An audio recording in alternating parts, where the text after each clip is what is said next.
Chers collègues, chers étudiants, eh bien, c'est avec un très grand plaisir que nous accueillons aujourd'hui Xudong Zhang, qui nous vient de Pékin, l'université normale de Pékin, où il est actuellement assistant de professeur, enfin en gros c'est l'équivalent, où il a été engagé très peu de temps après avoir soutenu sa thèse à Paris 8 sur Spinoza, donc il y a 2 ans maintenant, en 2022 si je me souviens bien, et une thèse qui avait été consacrée à la question de la genèse de l'individualité dans le spinozisme, qui avait été rédigée avec un financement d'ailleurs de l'université de Pékin, du CSC, pardon, China's Scholarship Council, et que Xudong a terminé d'ailleurs en moins de temps qu'il n'avait de financement, ce qui est une sorte de miracle, enfin de prodige, parce que la thèse a quand même été écrite en français sur un sujet particulièrement difficile, puisqu'il s'agissait, comme j'avais dit lors de la soutenance, en quelque sorte capter l'apparition même de l'individualité dans la philosophie de Spinoza, donc sa genèse dans ses tout premiers instants, et donc se placer en quelque sorte à l'intérieur de la problématique de Matron, qui avait fait son fameux livre sur liberté et enfin individu et communauté chez Spinoza. Donc c'était une façon d'insister sur les tout premiers moments de cette genèse de l'individualité chez Spinoza. C'est une thèse qui a été saluée par tous les membres du jury et qui a donc permis à Xudong Zhang d'être recruté dans l'enseignement supérieur en Chine, où donc il exerce maintenant. Et donc, je suis particulièrement heureux, bien sûr, puisque j'ai cette thèse, de ce succès, donc non seulement philosophique, mais aussi institutionnel, et qui, j'espère, enfin, pourra peut-être déboucher sur d'autres collaborations, des échanges. On en a déjà eu, puisque nous sommes allés ensemble à Pékin en 2019. Donc, c'est vraiment très prometteur et extrêmement intéressant.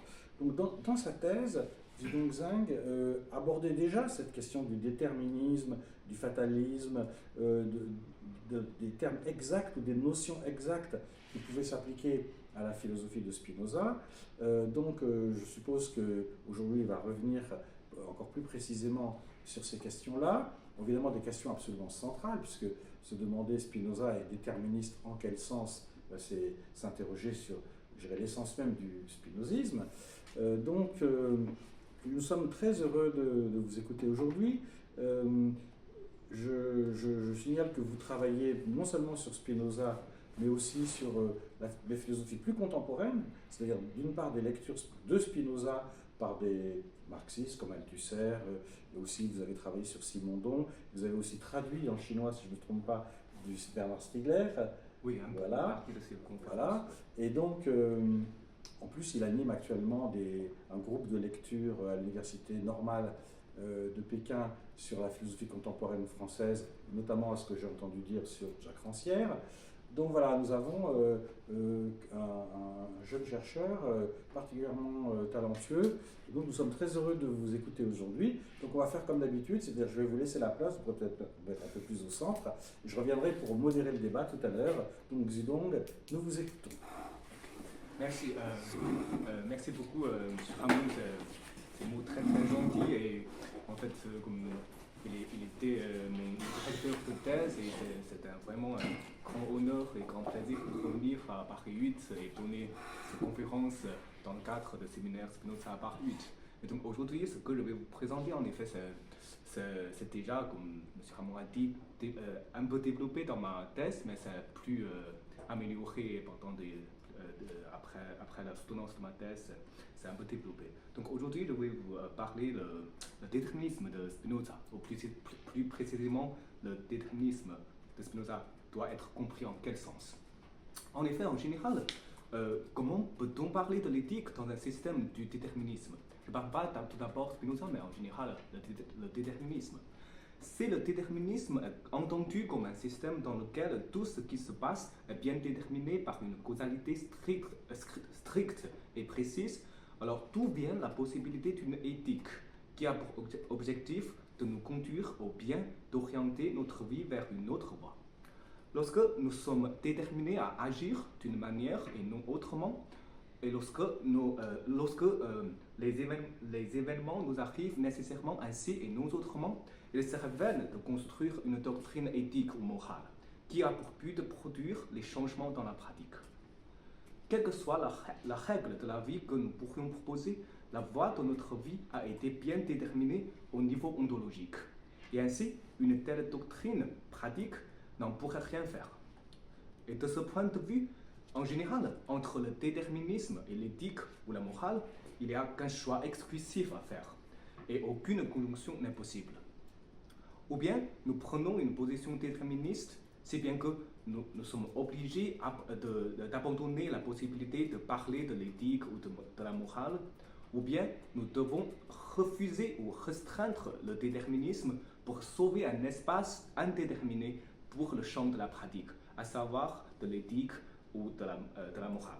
Selon cette logique préliminaire, il n'est pas possible de tenir les deux à la fois. Être déterministe en proposant une doctrine pratique conduira à un système incohérent. Mais malheureusement, nous voyons bien, en effet, c'est le cas de Spinoza. Étant un rationaliste qui s'appuie partout sur la causalité dans ses œuvres, qui refuse radicalement le libre arbitre et qui considère, je cite, les actions des hommes et leur appétit comme s'il était question des lignes, de surface ou de corps, il nous présente indubitablement un système déterministe. Mais d'autre part, ces propositions déterministes sont recueillies dans son chef-d'œuvre qui est intitulé Éthique. Et sa philosophie a pour origine la recherche de quelque chose qui serait un bien véritable, capable de se communiquer. Donc, la dimension pratique de la philosophie de Spinoza ne peut pas être refusée. Elle est la motivation, le but et une partie essentielle de sa carrière en tant que philosophe. De surcroît, le déterminisme qu'il avait développé a partiellement pour objectif d'affronter la doctrine du libre arbitre, qui, selon lui, serait une sorte d'illusion qui nous empêche de trouver le bien véritable. Ainsi, loin d'être un obstacle qui contredit l'éthique, le déterminisme chez Spinoza lui servirait comme une arme ou une ressource pour défendre une vraie éthique. Mais selon l'opposition entre le déterminisme d'un côté et la doctrine pratique de l'autre côté que nous avons présenté, comment un tel projet est-il possible? Maintenant, nous avons un argument très grossière, mais insensif sur l'opposition entre les deux. Le déterminisme ontologique et l'éthique ou morale comme doctrine pratique. Puis nous avons le cas de Spinoza, dont la philosophie est une incarnation par excellence de cette opposition. Est-ce que cela implique que la philosophie de Spinoza soit incohérente par nature? Si nous ne voulons pas l'accepter, nous aurions trois hypothèses à répondre à cette question, en effet. La première hypothèse, que la philosophie de Spinoza ne soit pas un déterminisme.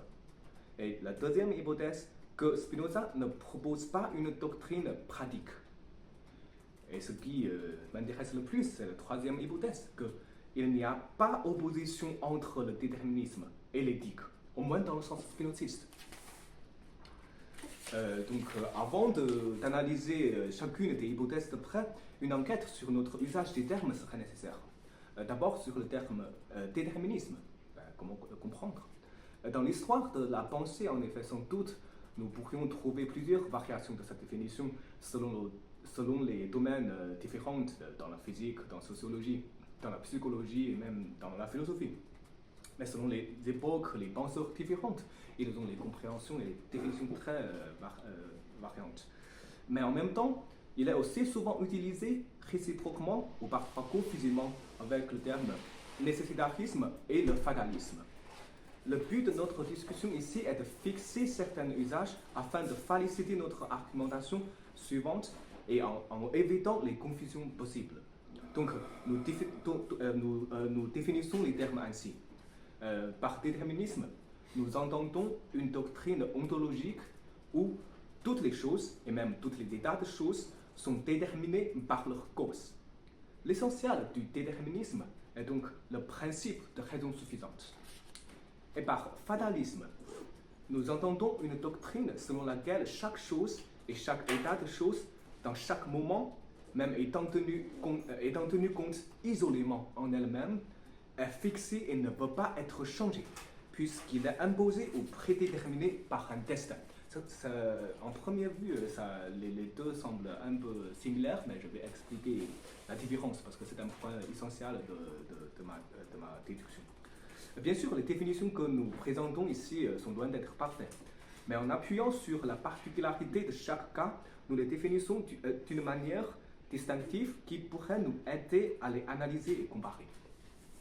Le déterminisme, pour nous, souligne le fait qu'une chose, avec son essence, son existence et ses propriétés, etc., ne peut pas se créer ex nihilo, mais est toujours déterminée par soi ou par les autres choses qui jouent à son égard le rôle d'une cause interne ou externe. Le contraire du déterminisme est donc une pensée qui s'appuie sur une sorte de l'indéterminable.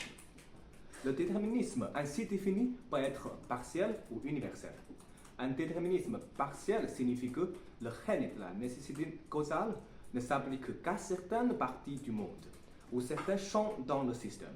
Par exemple, c'est le déterminisme de Descartes à propos de la physique mécaniste ou celui de Kant quant au phénomène. Mais le sujet qui appartient au domaine n'est pas déterminé au même sens que les phénomènes. Bien que le principe soit partiellement accepté par eux, nous ne tenterions pas à les nommer déterministes, comme Kant et Descartes les gens, parce qu'il reste encore des indéterminables, le libre arbitre du sujet, dans leur système. Donc, le terme déterminisme, dans notre usage dorénavant, ne serait réservé qu'au déterminisme universel ou absolu, où toutes les choses sont déterminées par ces causes. Alors, et que serait le fatalisme? Vraisemblablement, le fatalisme parle aussi de la détermination et la nécessité de la détermination. L'enjeu du fatalisme est le concept du destin, ou le fatum, d'où vient le mot, qui est une vision totale du chemin de la vie ou davantage de l'ordre de l'univers. Tout ce qui s'est passé ou tout ce qui aura lieu est déjà prévu ou inscrit dans le destin, et rien ne pourra le changer. Toutes choses sont ainsi nécessairement déterminées à être ainsi et non autrement. Mais cette fois, elles le sont non pas par un lien causal précis et rationnellement explicable, mais par le destin qui est encore un peu vague et même mystique. Le destin pourra prendre plusieurs formes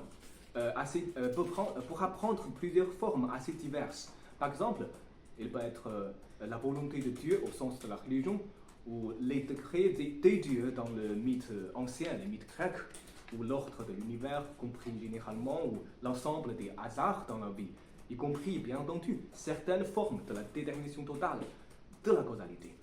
Quelle que soit la forme concrète d'un certain fatalisme particulier, le principe du fatalisme en général ne consiste pas à établir le lien causal nécessaire entre la cause et l'effet, mais à décrire une vision prévue et fixée de la vie ou de l'univers. La formule la plus célèbre du fatalisme serait « ce qui devrait arriver arrivera », où tout est déjà écrit. Donc l'enjeu n'est pas ce qui détermine ce qui arrivera. Dans sa structure générale, le fatalisme est une croyance plutôt qu'une doctrine rationnelle, une description plutôt qu'une explication. Si les deux éléments constitutifs du fatalisme sont le destin et les événements décrits par lui, le rapport entre les deux ne serait pas nécessairement une relation causale ou une relation explicative. Le destin n'aurait pas besoin de donner les explications rationnelles pour affirmer que tous les événements sont inévitables. Ça va? Ok. Sans doute, cela ne veut pas dire que nous ne pouvons pas lui donner les explications, mais en principe, il ne le demande pas. Le fatalisme se contente d'accepter un effet, entre guillemets, bien fixé sans demander ses causes. C'est pourquoi dans le fatalisme, même tenu compte en lui-même, un événement, en guillemets, un effet, est fixé et ne peut pas être changé. Ce n'est pas ainsi dans le déterminisme, pour lequel une chose est ainsi déterminée si et seulement si elle est mise en rapport causal ou déterminant avec une autre chose ou un principe. Donc, certains déterminismes particuliers pourraient conduire au fatalisme, mais pas pour le déterminisme en général. Et en revanche, Le fatalisme pourrait prendre une forme de déterminisme, mais aussi les autres. Ainsi, logiquement, il y aura trois possibilités. La première, il y a le déterminisme qui n'est pas fataliste, et aussi un déterminisme qui se conforme au fatalisme. C'est en général, je crois, la confusion de notre usage des deux mots. On utilise les deux réciproquement. Et trois, il y a un fatalisme qui n'est pas un déterminisme. On va examiner les trois petit à petit. Commençons par la troisième possibilité. Un fatalisme qui n'est pas un déterminisme.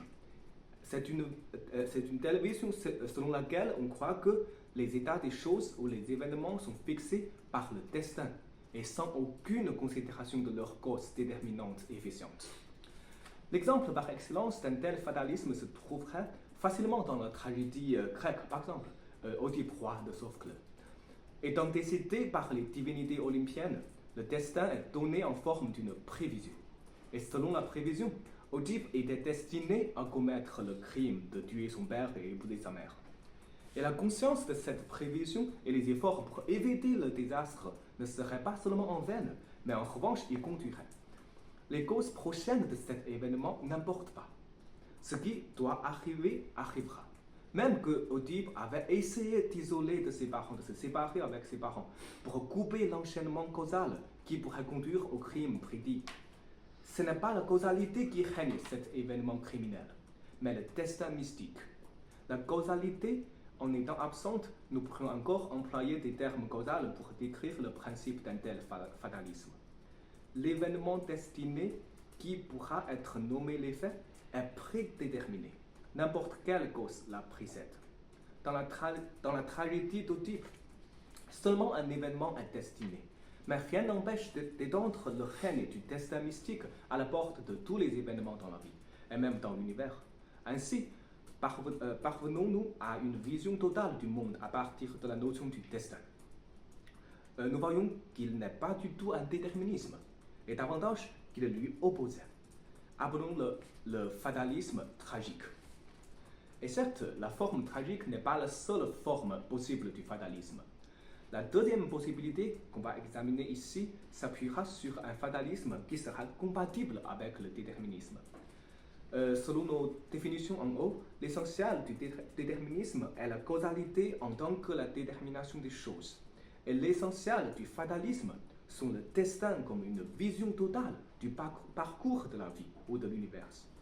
Pour que les deux puissent être compatibles et même se déduire l'un et l'autre, nous pourrions suivre en effet deux directions qui sont presque équivalentes.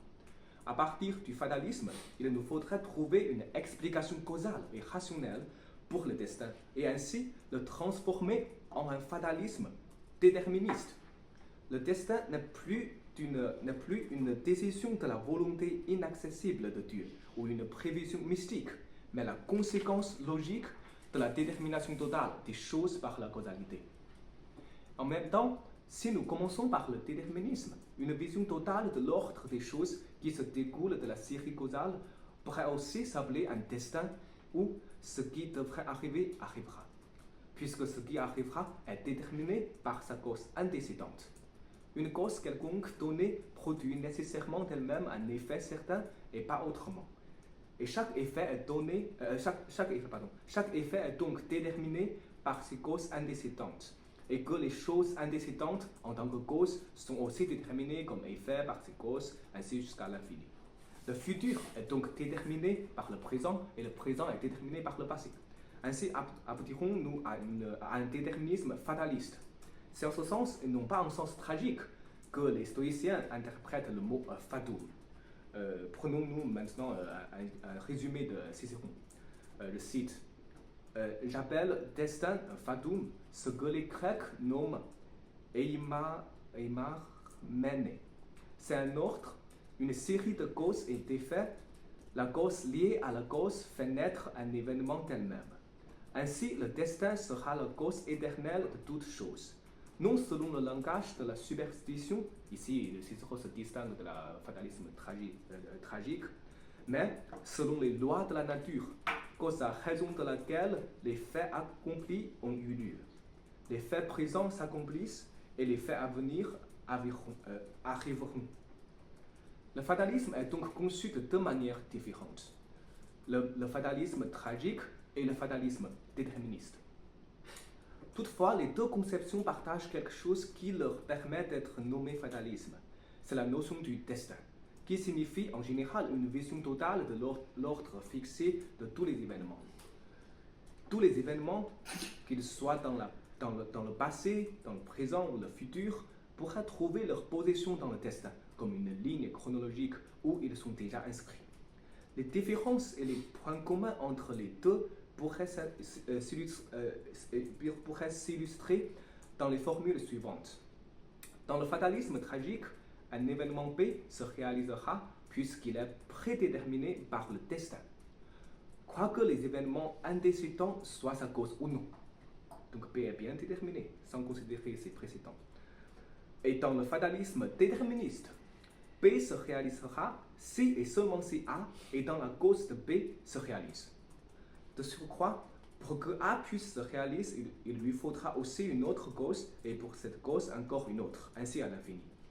Donc le destin ici prend la forme d'une série de causes, comme un ordre chronologique fixé.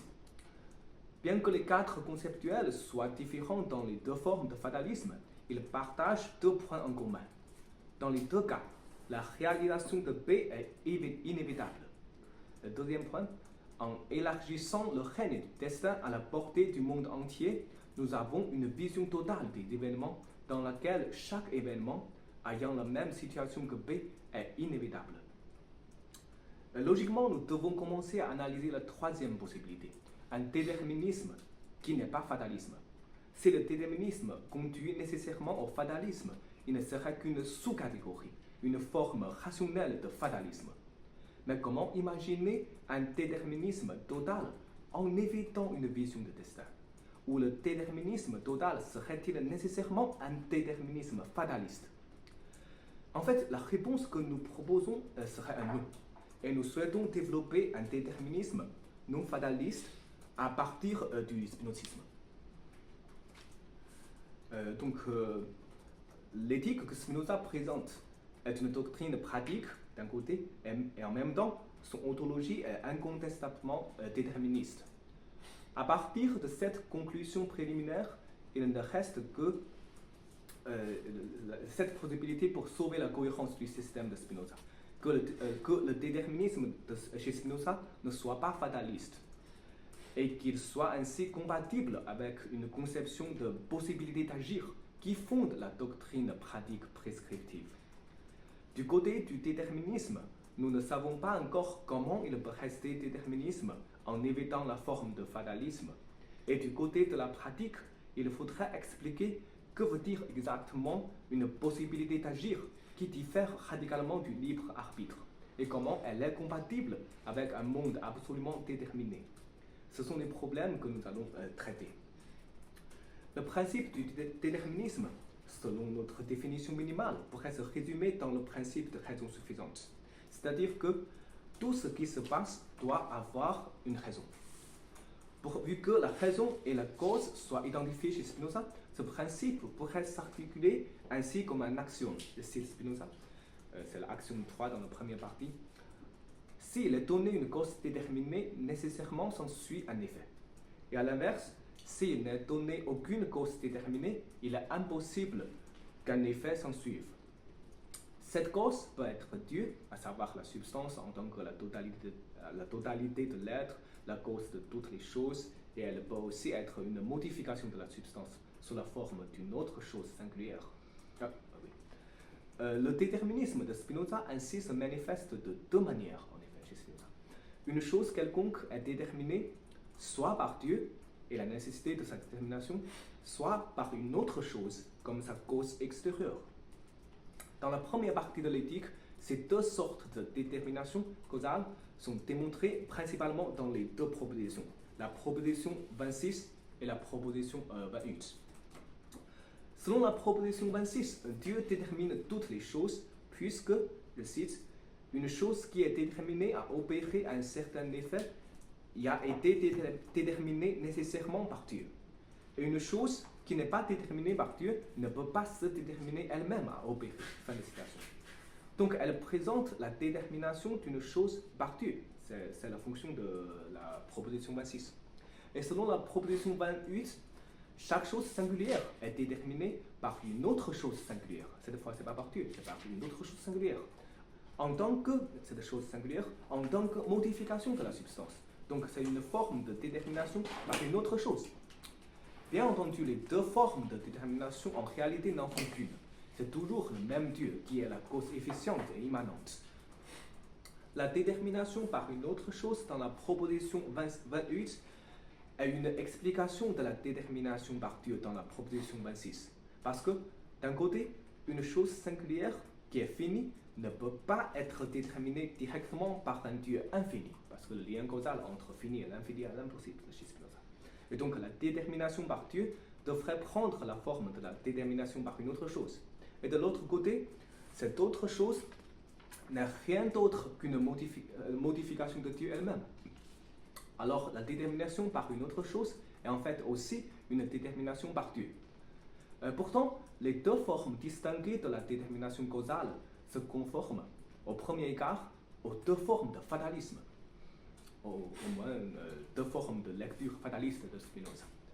Le fatalisme soutient que nous n'avons pas de possibilité d'agir, puisque nos comportements ont toujours été déterminés soit par Dieu, c'est-à-dire par un ordre fixé du monde, soit par une autre chose comme la cause antécédente, par une série de choses comme l'enchaînement de causalité. Nous appelons la première forme de fatalisme un fatalisme vertical, où la détermination vient de Dieu en haut vers les choses en bas. Et la deuxième forme de fatalisme, on appelle le fatalisme horizontal, c'est-à-dire la détermination se situe dans la série horizontale entre les choses.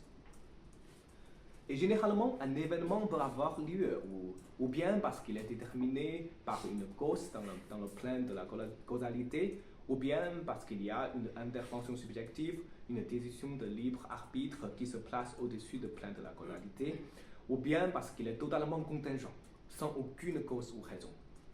Et d'après la critique du libre arbitre et l'exclusion de la contingence dans l'ontologie, le déterminisme de Spinoza semble conduire inévitablement au fatalisme. Rien n'est contingent et le libre arbitre est une illusion qui découle de l'ignorance et finalement tout est strictement déterminé. Donc, comment envisager un déterminisme spinoziste non fataliste? L'enjeu de cette identité du déterminisme avec le fatalisme réside dans l'identification ou la confusion des notions entre possibilité d'agir et libre arbitre.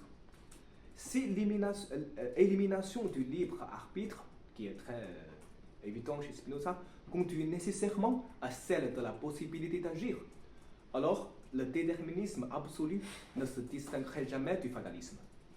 Mais nous ne savons pas encore que veut dire une possibilité d'agir hors de la conception du libre arbitre. Pour déceler ce problème, tâchons d'abord analyser plus soigneusement la forme de déterminisme chez Spinoza autour des propositions 26 et 28. Dans les premières parties, et de trouver pas directement une définition de la possibilité d'agir, mais seulement son espace logique qui ne serait pas exclu par le cadre conceptuel déterministe. Donc, avant de vraiment comprendre qu'est-ce qu'une possibilité d'agir qui se distingue radicalement de libre arbitre, on veut essayer de trouver un espace logique qui peut nous permettre d'imaginer comment on peut agir autrement. Commençons par la proposition 28, dont la version fataliste est horizontale et plus concrète. Dans cette proposition, Spinoza affirme, bien que cette proposition est très connue, donc je vais quand même le lire parce qu'on a analysé cette proposition de près. Je cite, « Une chose singulière, quelle qu'elle soit, autrement dit, toute chose qui est finie et possède une existence déterminée, ne peut exister ni être déterminée à opérer que si elle est déterminée à exister et à opérer par une autre cause, qui, elle aussi, est finie ou possède une existence déterminée. Et cette cause, à son tour, ne peut pas, elle non plus, exister ni être déterminée à opérer sans une autre, qui elle aussi est finie et possède une existence déterminée. pour la déterminer à exister et à opérer, et ainsi à l'infini. Une traduction fataliste de cette proposition pourrait se formuler ainsi. Pour n'importe quelle chose singulière ou individu, son existence et ses comportements dépendent de sa cause. Et cette cause, étant une autre chose singulière, est aussi ainsi déterminée, jusqu'à l'infini. Par exemple, selon cette vision, étant un individu, je sors de chez moi aujourd'hui parce qu'un ami est venu à me chercher. Et qu'il est venu parce qu'il avait trouvé un nouveau livre très, très beau à me prêter, etc. Et chaque événement où ce qu'un singulier est déterminé à opérer, qu'il soit physique ou humain, se situe dans la chaîne de causalité comme les boules des billards sur la table qui se poussent l'un après l'autre. Il est inévitable que je sorte de chez moi en ce moment-là, aussi bien qu'appartient à l'essence de César de franchir le Rubicon. Rien de libre, rien de choix, rien d'effort, nous ne sommes pas les sujets libres, mais plutôt les marionnettes dans les mains du fatou. Et quel est le défaut de cette traduction qui transforme le déterminisme au fatalisme en un court-circuit? En effet, la proposition 28 manifeste deux aspects de la causalité des choses finies. Un aspect positif et un aspect négatif. De côté positif, elle présente comment une chose finie peut être déterminée à exister ou à opérer, à savoir par une autre chose finie. Mais il y a aussi un aspect négatif impliqué dans sa formulation. Je cite encore, ne peut exister ni déterminé à opérer, à moins d'être déterminé, etc., par une autre chose. En effet, cette proposition nie la possibilité qu'une chose puisse exister et opérer par elle-même, correspondant à la proposition précédente qui nie la possibilité qu'une chose puisse se rendre elle-même indéterminée. Ici, la chose elle-même ne peut pas non plus se rendre elle-même déterminée. Parce que seul Dieu est la cause de soi, qui peut se déterminer à exister, à agir par lui-même. Voici une critique implicite de la notion de libre arbitre, d'une conception que le sujet peut se déterminer à agir librement. Jusqu'à ce point, le déterminisme et la lecture fataliste ne divergent pas encore. Et certes, un individu ne peut se rendre déterminé à agir seulement par lui-même, sans les déterminations des choses extérieures. Mais à quelle conclusion parvient cette négation? Quel est le rôle de cette autre chose qui est la cause, ou des autres choses qui forment la chaîne des causalités logiquement avant un événement dont nous parlons? Est-ce que cet individu serait, comme moi, un individu comme moi, serait totalement déterminé par ses causes précédentes et recevrait la puissance d'agir ou la puissance d'opérer entièrement des choses qui le déterminent? Ou l'état de cet individu ou l'événement produit en lui ne résulte-t-il pas seulement des choses extérieures, mais de la collaboration ou de la coopération entre cette chose déterminée et les choses qui le déterminent? Nous appelons la première conclusion une logique de transmission et la deuxième une logique de coopération. Et dans le premier cas, le ressort de l'action ou de l'opération d'un individu viendrait totalement de ses causes. Et cet individu est entièrement passif, immobile, impotent en face des causes qui le déterminent.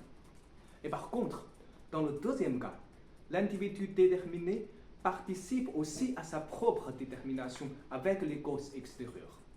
Il y contribue sa propre force comme un des facteurs déterminants. Examinons les deux logiques de plus près. En effet, la lecture fataliste a suivi la logique de transmission en interprétant ce que veut dire d'être déterminé à exister et à opérer par une autre chose. Dans le modèle du billard, une boule se meut si et seulement si une autre boule la pousse. Sinon, cette boule va rester dans son état initial sans aucun changement. Et de même, un individu fait quelque chose si et seulement si une cause extérieure le détermine à faire ainsi. Sinon, il ne peut rien faire. L'action d'un individu demande une cause extérieure qui lui donne le ressort, aussi bien que le mouvement de la boule demande une transmission de force d'une autre boule. Ce modèle semble incontestable et conduira finalement au fatalisme. Mais malheureusement, il repose sur une confusion fondamentale concernant la définition ou la compréhension du mot cause. Dans le modèle du billard, la cause est entendue comme ce qui fait un changement dans l'état initial. Par exemple, la boule A est cause du mouvement de la boule B quand il y a le mouvement comme ça, parce que sans elle, la boule B restera en repos en son état initial. Mais dans le langage philosophique de Spinoza et aussi dans la tradition philosophique avant lui, la cause est un principe d'explication de l'état de la chose ou de l'existence de la chose elle-même. Ainsi compris, le mouvement de la boule B ne peut pas être expliqué entièrement seulement par la boule A, puisque la nature et les propriétés physiques de la boule B sont aussi les facteurs déterminants de la nature de ce mouvement. Par exemple, le poids, la forme de la boule B contribue aussi le mouvement final qui est produit par la boule A. La logique de transmission et avec elle la lecture fataliste de la proposition 28 est d'origine de cette confusion. Et plus précisément, c'est d'origine d'un remplacement de la cause explicative par la cause de changement. Et la logique de transmission ne contredit pas seulement la conception de la cause chez Spinoza, et en plus, elle est incohérente au niveau ontologique. Disons, si le ressort de l'action d'un individu est transmis en lui par un autre individu ou une autre chose singulière précédente qui est sa cause, alors cet autre individu, cette autre chose singulière, étant aussi déterminé et causé par sa cause précédente, ne peut acquérir son propre ressort que par la transmission de sa cause, et ainsi à l'infini. La conséquence serait que chaque individu, chaque chose singulière dans la série causale soit privé de ressort d'agir, et la cause extérieure qui a été considérée comme la source de ressort n'a plus de capacité de causer et déterminer l'existence ou l'opération d'autres individus, et ainsi perdra sa fonction en tant que cause. Toute la série causale sera immobile, impotente et improductive en attendant une cause qui peut la pousser à mouvoir en vain. Sauf que nous introduisons un terme final. Un terme final qui est une cause ultime dans la fin de série, comme celui qui n'est pas causé, mais qui est cause de toute chose. Et une telle cause, en effet, c'est la cause première chez Aristote. Mais cette cause qui cause toute chose, mais qui n'est pas causée, n'est sûrement pas spinoziste. Donc, l'interprétation de la proposition 28 à partir d'une logique de transmission est condamnée à une impasse. Et avec elle, la lecture fataliste d'elle n'est plus soutenable. Le contraire de la logique de transmission est la logique de coopération. La coopération veut dire que la chose ou l'individu déterminé dans la série causale participe et contribue aussi à sa propre détermination. Que l'événement produit n'est pas causé seulement par les causes extérieures, mais causé par les causes extérieures et la chose elle-même en tant que cause intérieure.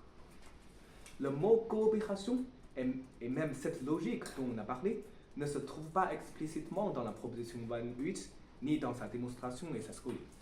Mais le texte ne le contredit pas non plus. Ce qui est refusé par la proposition 28 est une sorte d'autodétermination d'une chose finie comme la cause de soi, sinon un mode devient une substance. Mais elle affirme par contre que la cause extérieure participe à la détermination d'une chose finie. Que la cause extérieure effectue sa détermination sur la chose déterminée ou que les deux choses participent toutes les deux à la détermination d'un effet reste une question ouverte, dont la réponse se répartit entre la logique de transmission ou la logique de coopération. Étant donné que la première a été démontrée insoutenable, il semble bien justifié d'interpréter cette proposition à partir de la logique alternative de coopération. Elle pourrait bouleverser une démarche qui se distingue à la fois du fatalisme et du libre arbitre. Si l'effet produit sur moi résulte en même temps de moi et des causes extérieures, c'est le sens de coopération, alors d'un côté, ce ne serait pas le moi en tant que sujet doué de libre arbitre qui le décide. Et de l'autre côté, la détermination par les causes extérieures ne serait plus une détermination complète qui conduit à la passivité pure de mon comportement. Elle deviendra une détermination partielle qui doit coopérer avec ma propre puissance. Selon la logique de coopération, le principe de déterminisme reste intact, puisqu'elle affirme encore fermement que l'effet doit être produit par ses causes. Pourtant, elle s'écarte du fatalisme qui ignore la détermination par la chose causée et du libre arbitre qui rejette l'influence des causes extérieures. L'ébranlement du fatalisme ne nous conduit à aucune forme de libre arbitre ou d'indéterminable. Une conception de déterminisme non fataliste est ainsi esquissée ou établie. Par conséquent, une disparité entre la possibilité d'agir et libre arbitre surgit. L'élimination du libre arbitre ne s'agit pas de la disparition de la possibilité d'agir. Bien que ce que veut dire la possibilité d'agir soit encore obscur, son espace logique dans le cadre du déterminisme est déjà réservé par la logique de coopération. Il y a pourtant une autre forme de fatalisme cette fois, dérivée de la proposition 26 de la première partie de l'éthique. À la différence du premier fatalisme, qui est horizontal, qui vise à la causalité linéaire entre les choses, la deuxième forme de fatalisme est verticale, s'appuyant sur le fait que Dieu est cause de tout. Si le premier fatalisme découle d'une traduction fausse de la détermination par une cause extérieure, le deuxième fatalisme serait une lecture erronée de la détermination par Dieu. De même que détermination par une cause extérieure est une manifestation modale de la détermination par Dieu, le fatalisme horizontal pourrait s'absorber dans le fatalisme vertical en tant que sa forme ultime et fondamentale. Mais avant d'aborder la question du rapport progressif entre les deux formes de fatalisme, analysons d'abord la proposition 26 qui fonde le cadre déterministe. Et après, nous pourrons essayer de le libérer du piège de fatalisme.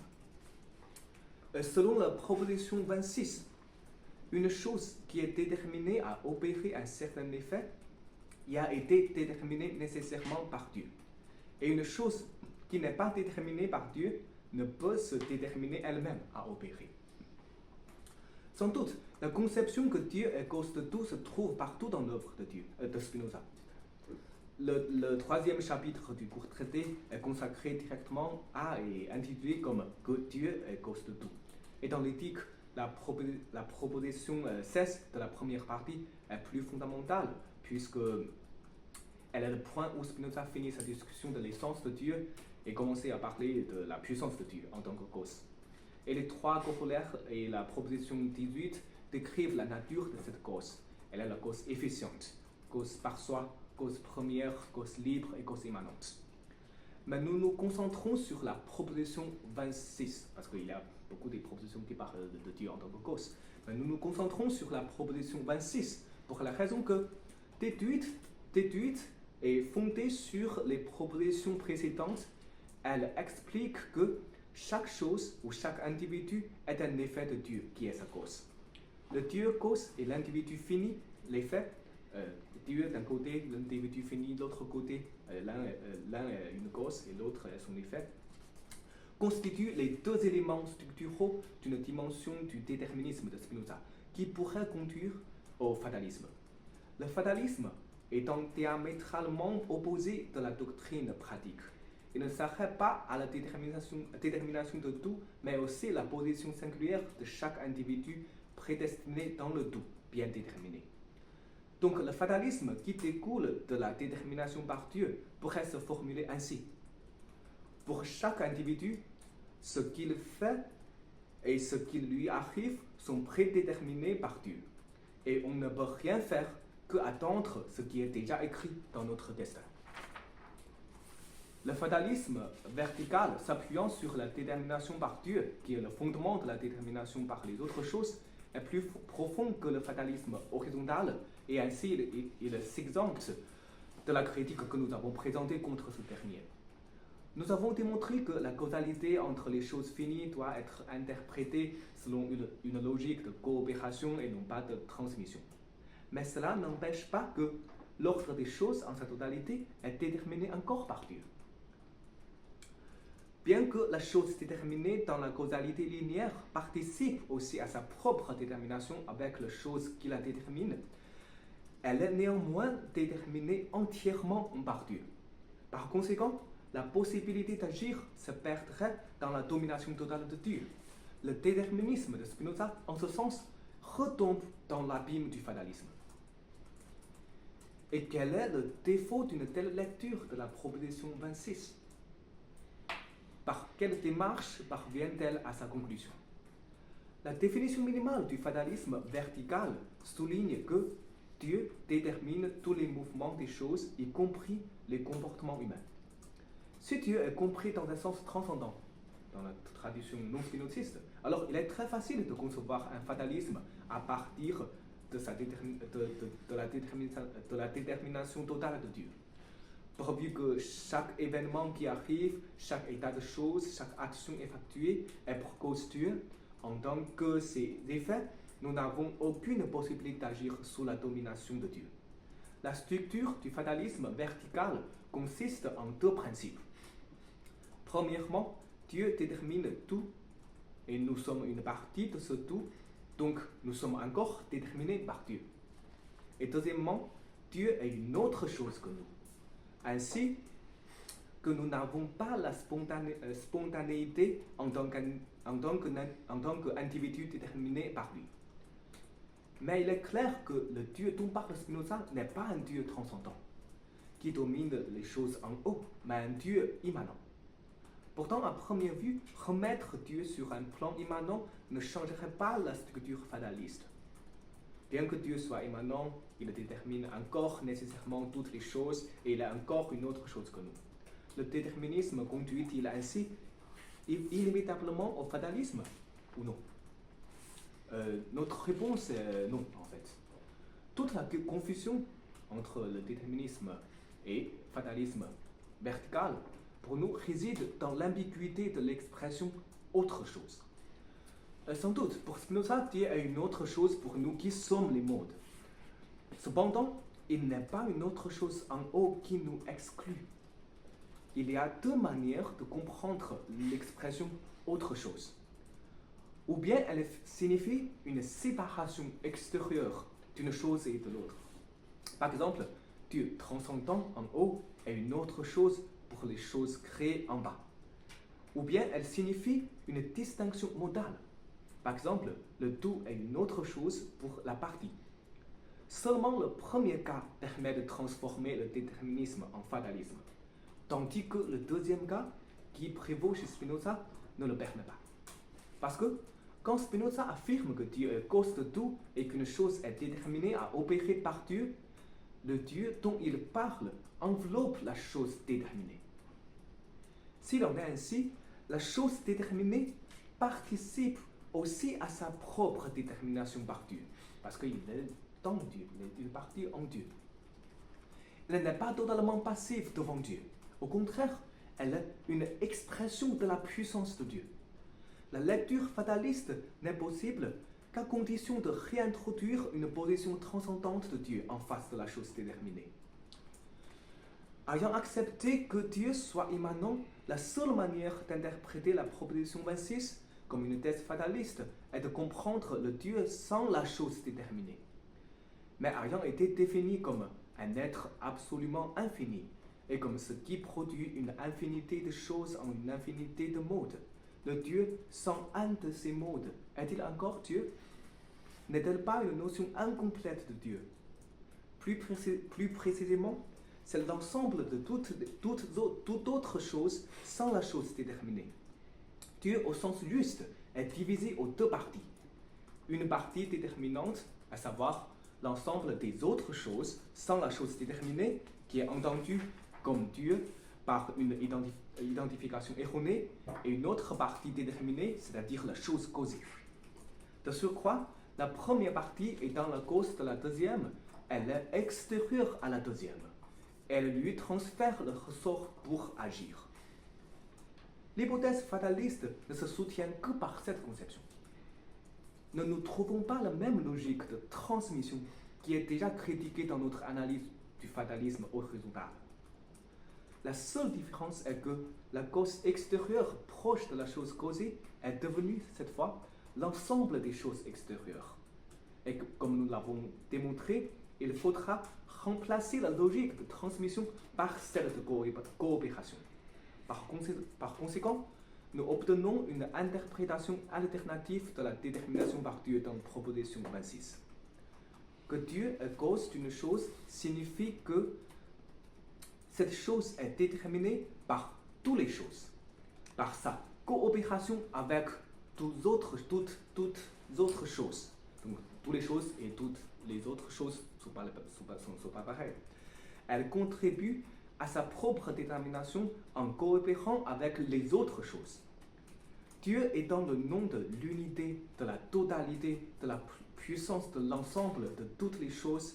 Sa détermination absolue n'élimine jamais la participation de la chose causée à sa providence. La providence de Dieu, le cite Spinoza, n'est rien pour nous, rien d'autre que l'effort que nous rencontrons et dans la nature et dans les choses particulières, tendant au maintien et à la conservation de leur être même.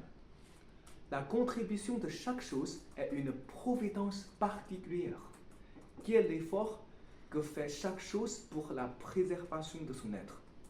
Et la providence de Dieu est dans la totalité de toutes les providences particulières, est celle par laquelle chaque chose est produite et maintenue, pour autant qu'elle est une partie de la nature entière.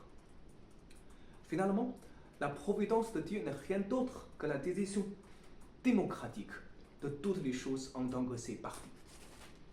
En effet, j'ai introduit le mot démocratique parce qu'en effet, je crois, la forme finale de ce déterminisme non fataliste peut être nommée aussi une ontologie démocratique.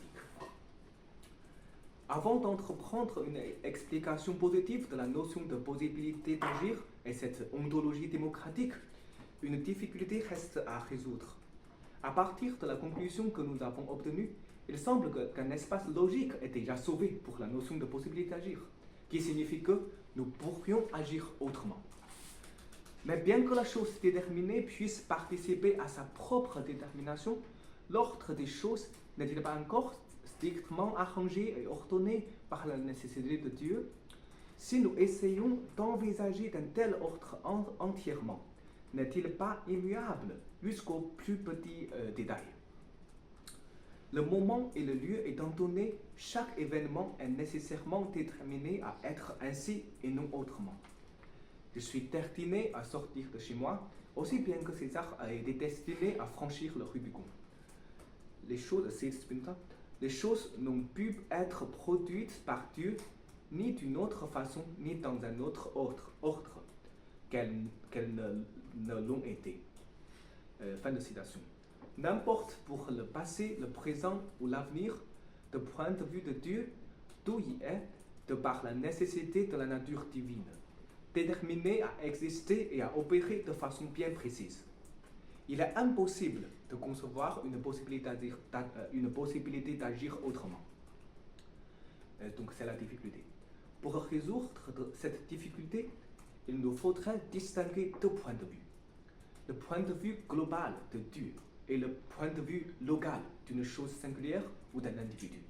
C'est-à-dire que c'est aussi en effet notre point de vue en tant qu'un être fini. De point de vue global, le déterminisme et le fatalisme n'ont pas de divergence.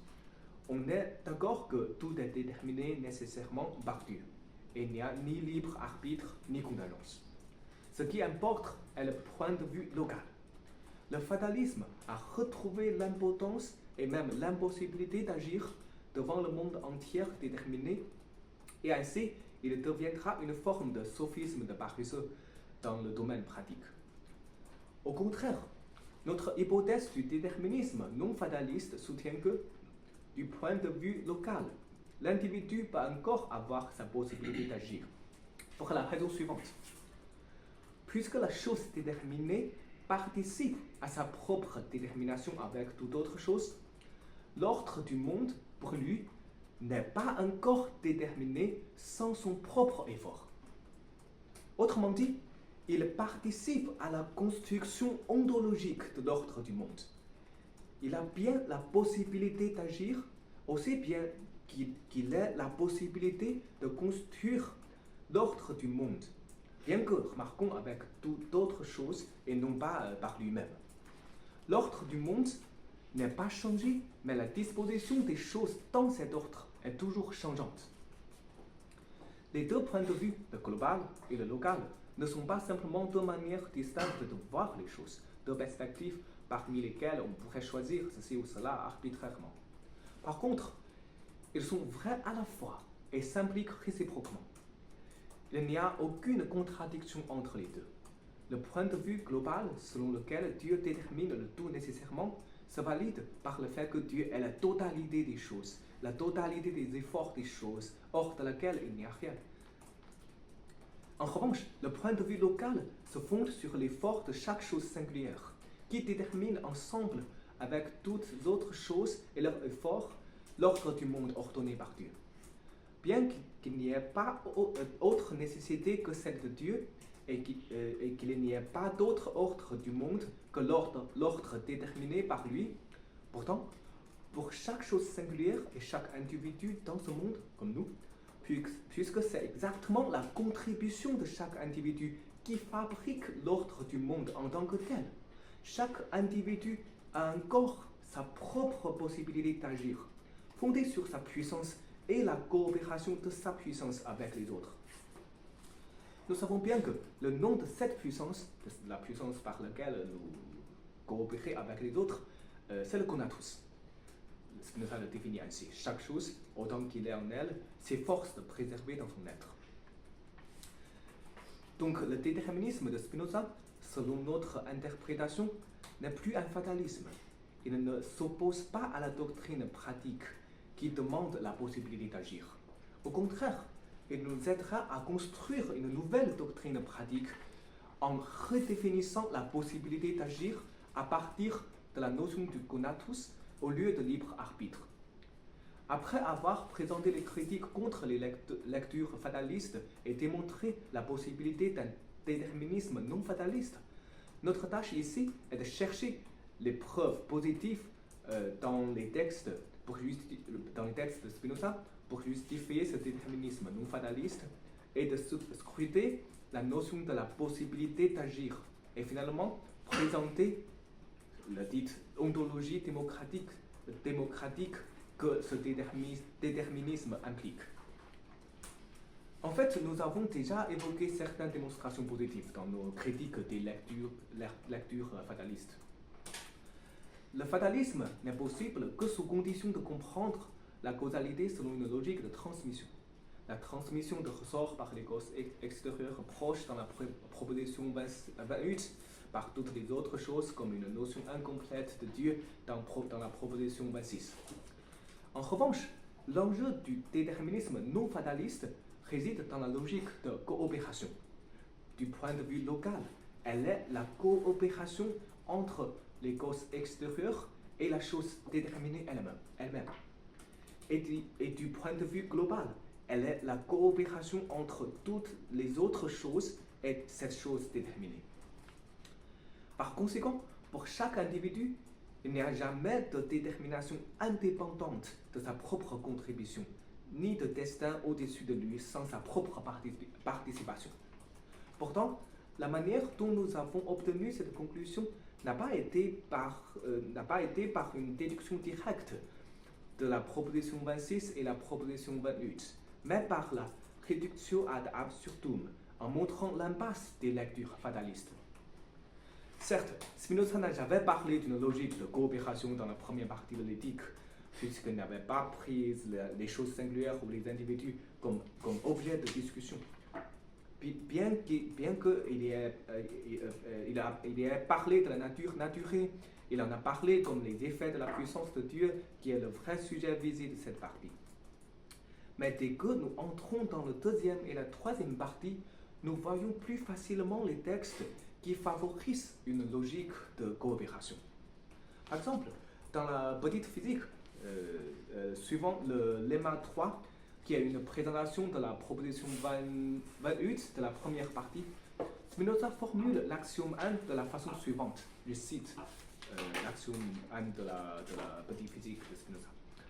Toutes les façons dont un corps est affecté par un autre corps suivent de la nature du corps affecté et en même temps de la nature du corps qui l'affecte. Donc il considère les deux à la fois. De sorte que un seul et même corps se meut selon diverses modalités en raison de la diversité des corps qui le meuvent. Et qu'au contraire, des corps différents sont mus selon diverses modalités par un seul et même corps. Et dans la proposition 16 de la deuxième partie de l'éthique, cet axiome consacré au corps est utilisé en montrant la formation de l'idée. Je cite encore Spinoza. Quelle que soit la façon dont un corps humain est affecté par des corps extérieurs, son idée doit impliquer la nature du corps humain et en même temps, Spinoza parle aussi, en même temps, la nature du corps extérieur. Donc nous devons considérer à la fois notre corps et le corps qui nous affecte. C'est une logique, en effet pour moi, c'est une logique de coopération. Les deux textes cités s'appuient sur un même point, la production de l'affection, qu'elle soit du corps dans l'étendue ou de l'idée dans la pensée, enveloppe à la fois la chose affectée et la chose extérieure qui l'affecte. Autrement dit, cela signifie que la chose déterminée et l'autre chose qui la détermine contribuent en même temps à la détermination d'un événement, d'un état, d'une affection qui lui arrive. Voici le sens de la coopération dont nous avons parlé. Pourtant, la conception de la coopération dans la causalité entre les modes, soit de l'étendue, soit de la pensée, a une racine plus profonde. La causalité n'est donc rien d'autre que le déploiement de la puissance. La coopération entre les choses singulières est au fond une coopération entre les conatus. Bien sûr, les autres choses peuvent augmenter ou diminuer, aider ou contrer notre puissance d'agir. Mais elles ne peuvent nous affecter que sous condition qu'elles partagent quelque chose en commun avec nous. Quelque chose qui nous aide, qui augmente notre puissance, est en coopération avec nous. Mais en même temps, une chose qui nous contrarie, qui diminue notre puissance, est aussi en coopération avec nous, puisque en tant que cause, son effet produit dépend de la comparaison de sa puissance avec la nôtre. Donc, le terme coopération, dans notre usage, ne se limite pas dans un sens de convenance, mais plutôt en sens neutre, comme la participation ensemble. Mon propre conatus participe à tout ce qui m'arrive, en tant que pouvoir d'être affecté, et à tout ce que je peux faire, en tant que puissance d'agir. Et cette participation n'est jamais une décision par un libre arbitre, mais toujours la participation avec les autres conatus, la participation à un réseau géométrique de la puissance. La possibilité d'agir, qui a été considérée comme la prémisse de la doctrine pratique, se trouve ainsi. Donc, comment comprendre une possibilité d'agir dans le monde spinoziste? Sûrement, nous n'avons pas oublié la critique de la notion du possible et du contingent chez Spinoza. Cette critique est très connue et très explicite. Je cite: si en effet nous ignorons d'une chose que son essence implique une contradiction, ou si, sachant fort bien que son essence n'implique aucune contradiction, nous ne pouvons pourtant rien affirmer avec certitude touchant son existence, parce que l'ordre des causes nous reste caché, jamais cette chose ne peut nous apparaître comme nécessaire ni comme impossible. Ainsi, l'appelons-nous au contingent ou possible. Le possible étant équivalent du contingent, et puisque dans la nature, il n'y a, je cite encore Spinoza, dans la nature, il n'y a rien de contingent, tout y est de par la nécessité de la nature divine déterminée à exister et à opérer de façon bien précise. Fin de citation. Nous pourrions conclure qu'il n'y a rien de possible. Le possible, ainsi que le contingent, n'est rien d'autre qu'un défaut de notre connaissance. Certes, le contingent et le possible sont distingués avec précision dans la 4e partie de l'éthique. Mais c'est pas quand même distingué. J'appelle les choses, je cite, j'appelle les choses singulières contingentes en tant que lorsque nous sommes attentifs à leur seule essence, nous ne trouvons rien qui pose nécessairement leur existence ou rien qui l'exclut nécessairement. Et, je cite encore, j'appelle les mêmes choses singulières possibles en tant que lorsque nous sommes attentifs aux causes qui doivent les produire, nous ignorons si ces causes sont elles-mêmes déterminées à les produire. Fin de citation. Mais cette distinction ne changerait pas le fait que le contingent et le possible ne sont pas des affections des choses, mais seulement les défauts de notre entendement. Donc, quand nous parlons de la possibilité d'agir, ne contredisons-nous pas ce que les textes de Spinoza nous enseignent?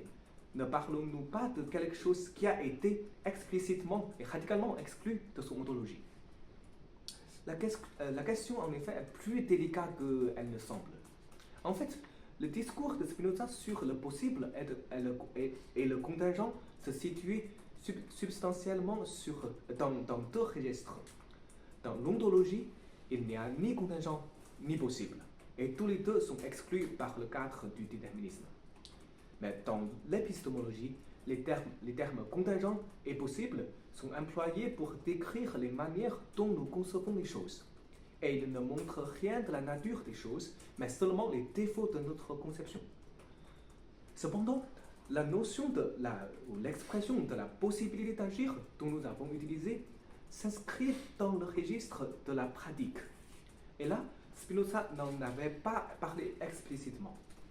Donc, non pas comme dans l'ontologie où il n'y a pas de possible, ni comme dans l'épistémologie où il y a des choses possibles, mais simplement dans notre conception inadéquate, la possibilité d'agir est plutôt une notion entre les deux, fondée sur les deux. Elle ne contredit pas la nécessité ontologique de Dieu, mais en même temps, elle ne se réduit pas facilement à un défaut de connaissance.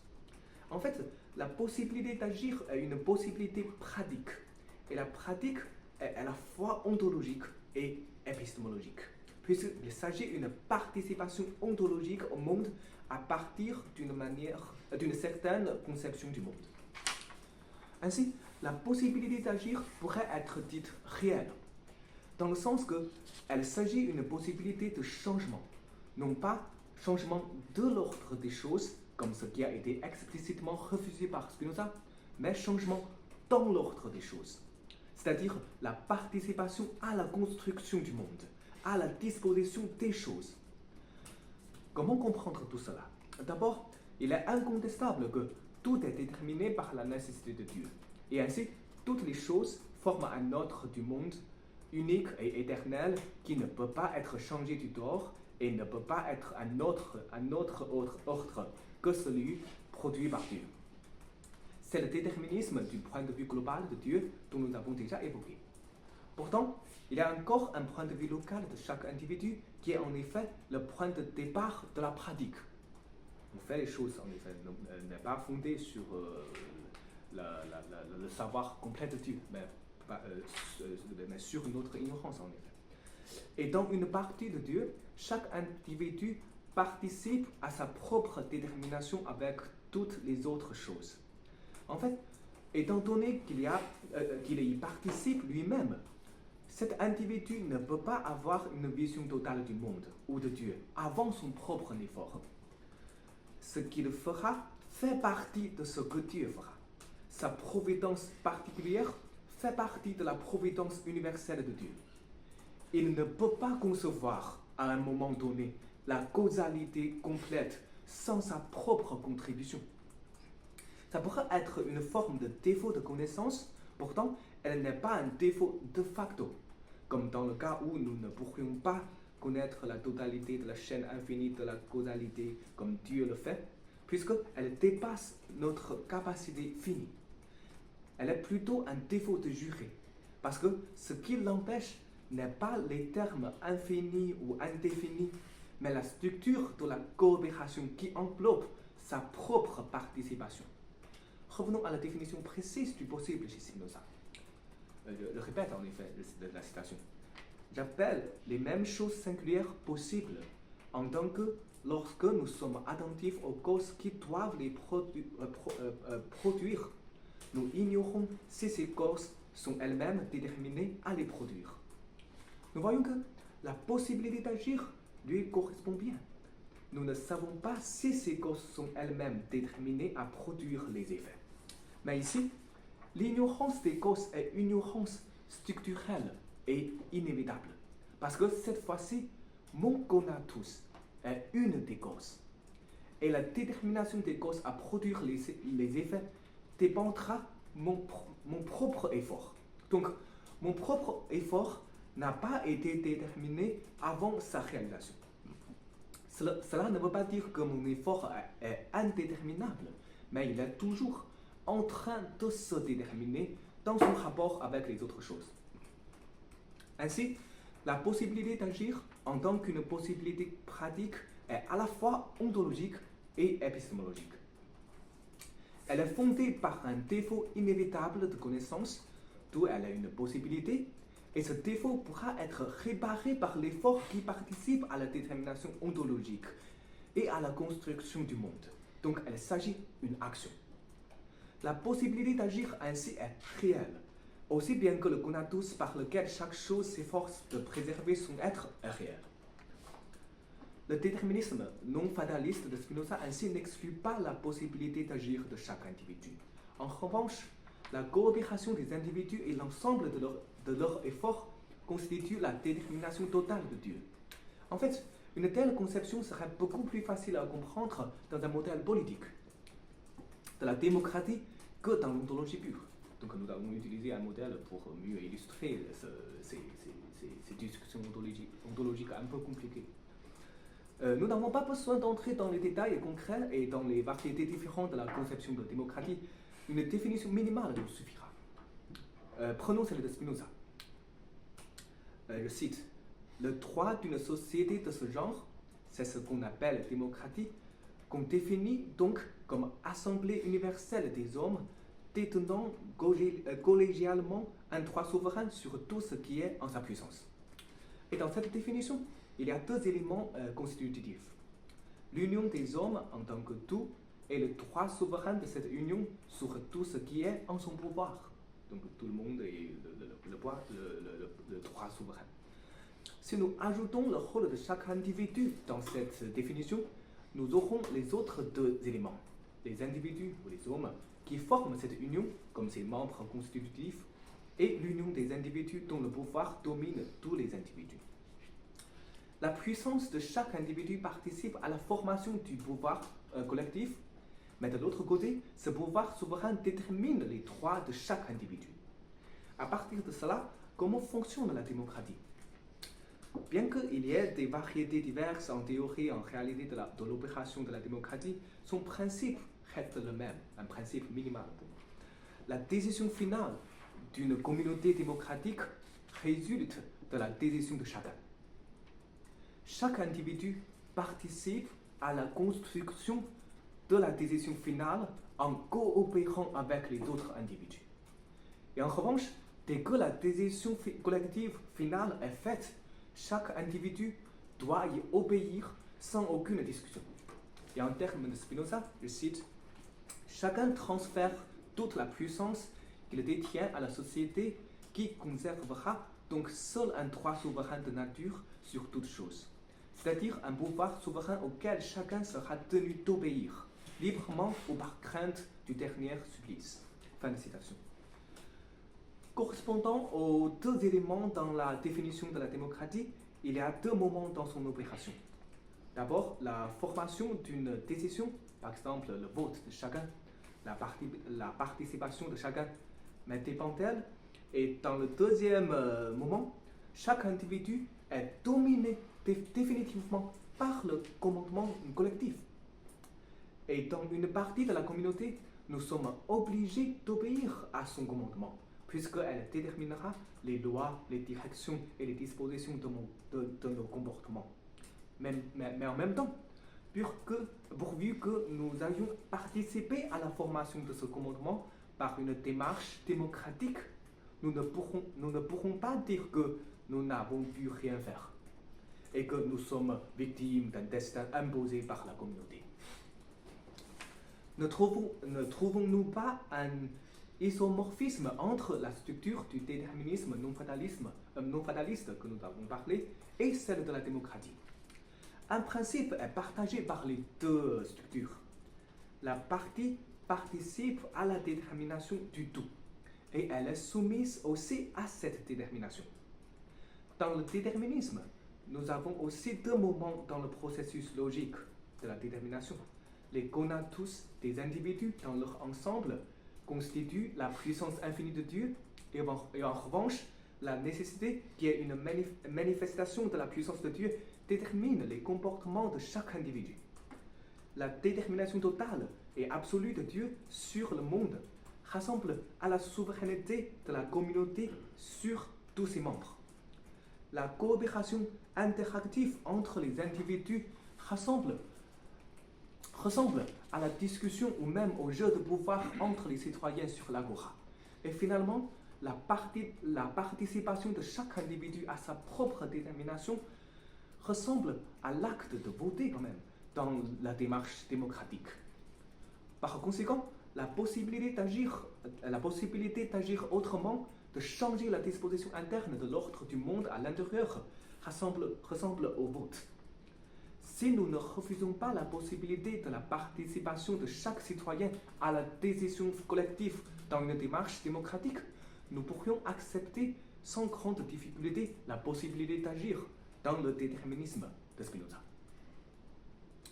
Et certes, étant un exemple qui a pour l'objectif d'illustrer la structure de déterminisme chez Spinoza, la démarche démocratique diffère de l'ontologie démocratique en plusieurs aspects. La démocratie, étant un régime politique, se limite à une partie spécifique de la réalité humaine. Donc, le vote de chaque citoyen dépendra sans doute des autres facteurs hors du champ de la politique. Et la décision prise par la communauté ne toucherait pas à toutes les dimensions de notre réalité. Il y a des choses hors de la politique, on peut imaginer. Par contre, il n'y a pas un tort pour le Dieu chez Spinoza, il n'y a pas un tort ontologique. Et les individus ne peuvent pas trouver de motivation hors de Dieu. Et la détermination par Dieu règne sur la réalité entière. À condition qu'il y ait un tort pour la démocratie, il serait plus facile d'envisager que la décision de communauté est faite par nous-mêmes. Intuitivement, nous pourrions penser que la décision collective exprime l'ensemble des volontés individuelles et la volonté est censée libre, dans un sens de libre arbitre. S'il n'y a plus un tort pour la substance et si la volonté de chacun n'est pas un libre arbitre mais aussi déterminée, cette analogie avec la démocratie est-elle encore valide?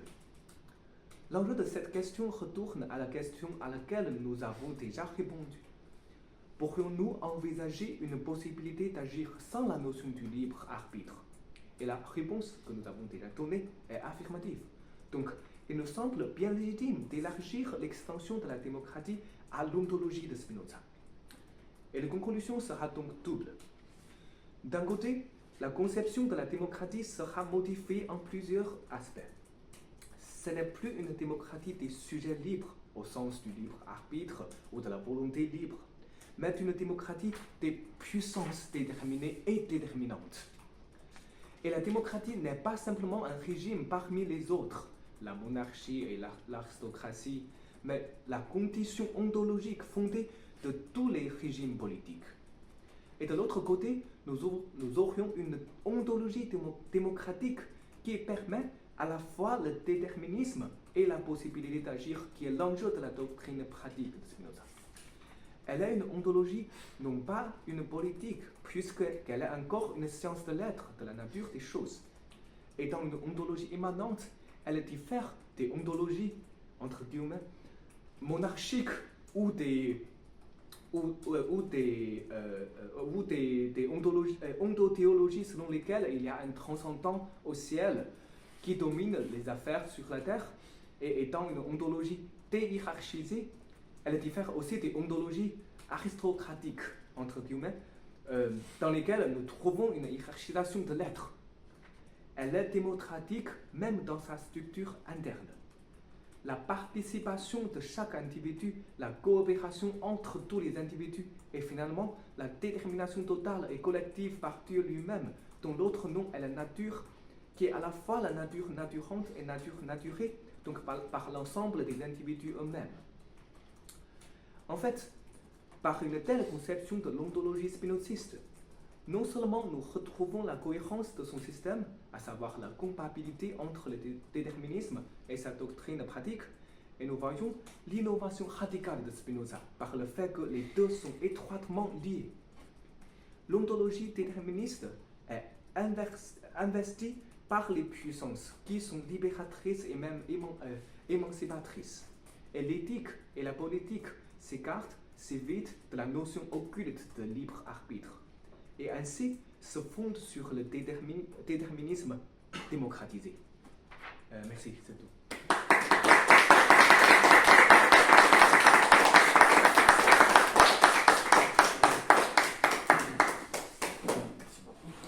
On va allumer peut-être, puisqu'on commence à faire ça.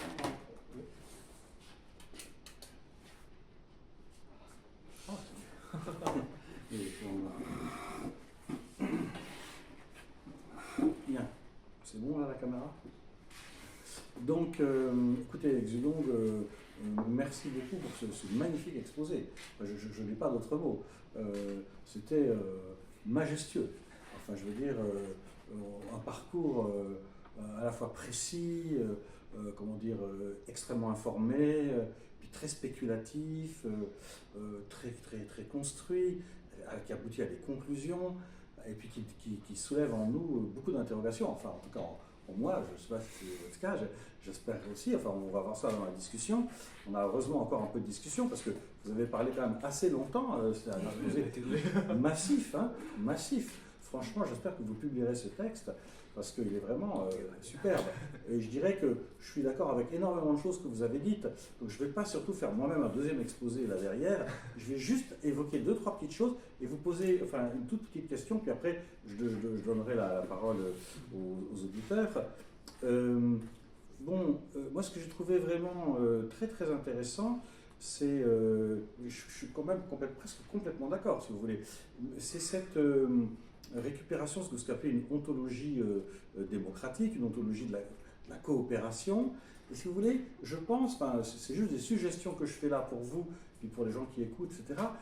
Je ne sais pas si vous êtes conscient, mais quand vous dites ça, vous touchez à des problématiques contemporaines extrêmement développées chez des auteurs et qui donc sans doute vous intéresseraient. Je pense, vous les connaissez peut-être, mais en tout cas, si jamais vous cherchez des pistes de réflexion, par exemple, vous voyez, c'est quelque chose qu'on trouve beaucoup chez Bruno Latour.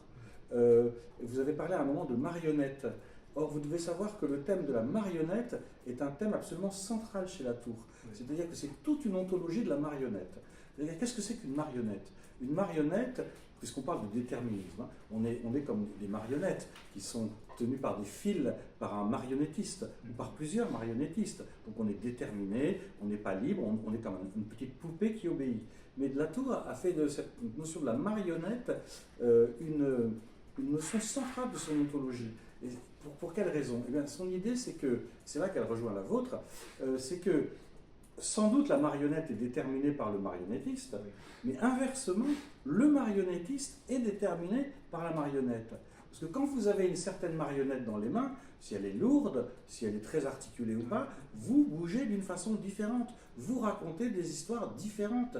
Vous n'avez pas le même scénario, vous n'avez pas le même rapport à des marionnettes différentes. Donc il y a une espèce de détermination réciproque du marionnettiste vers la marionnette et de la marionnette vers le marionnettiste. Et on ne peut jamais trouver l'origine dans cette interaction ou ce que vous appelez une coopération.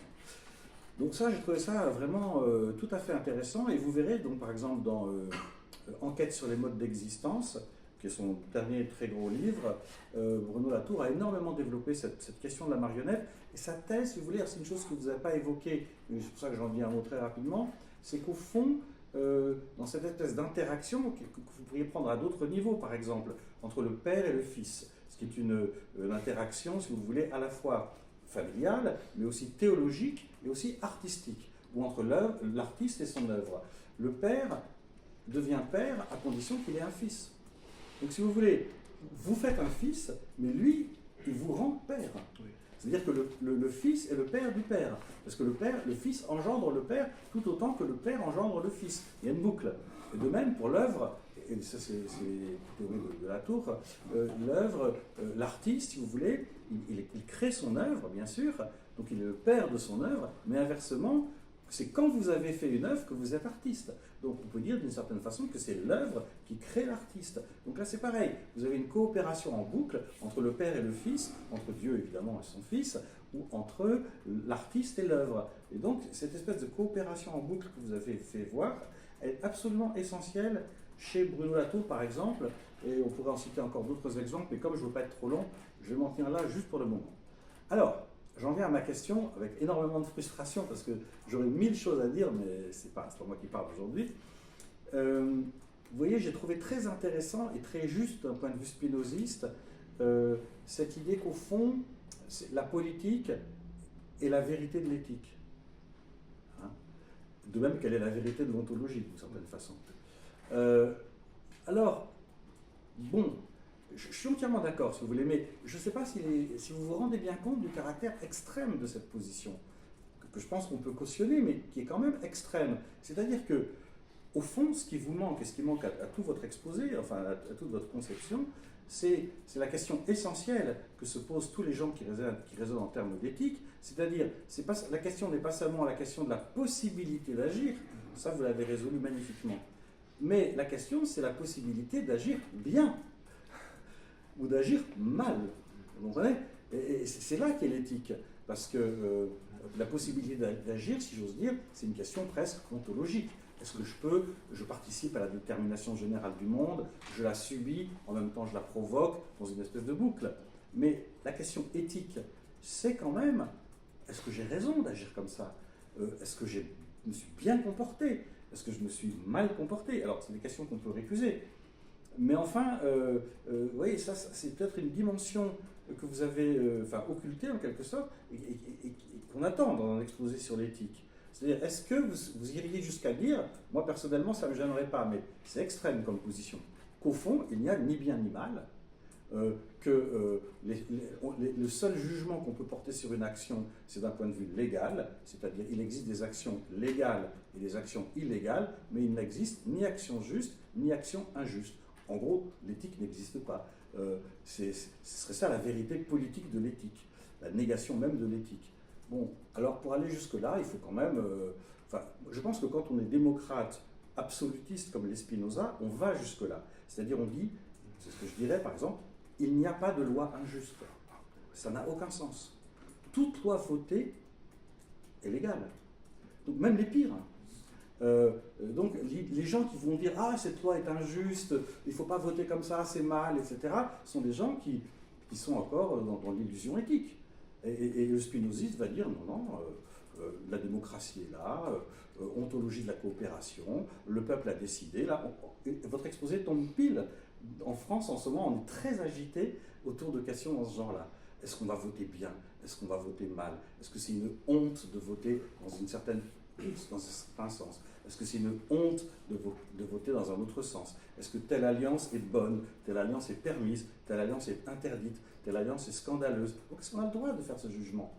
Et un démocrate absolu dirait, non, ce n'est pas des questions. Commençons par voter, on verra ce qui sortira, et puis ça sera le résultat ontologico-éthique, si vous voulez.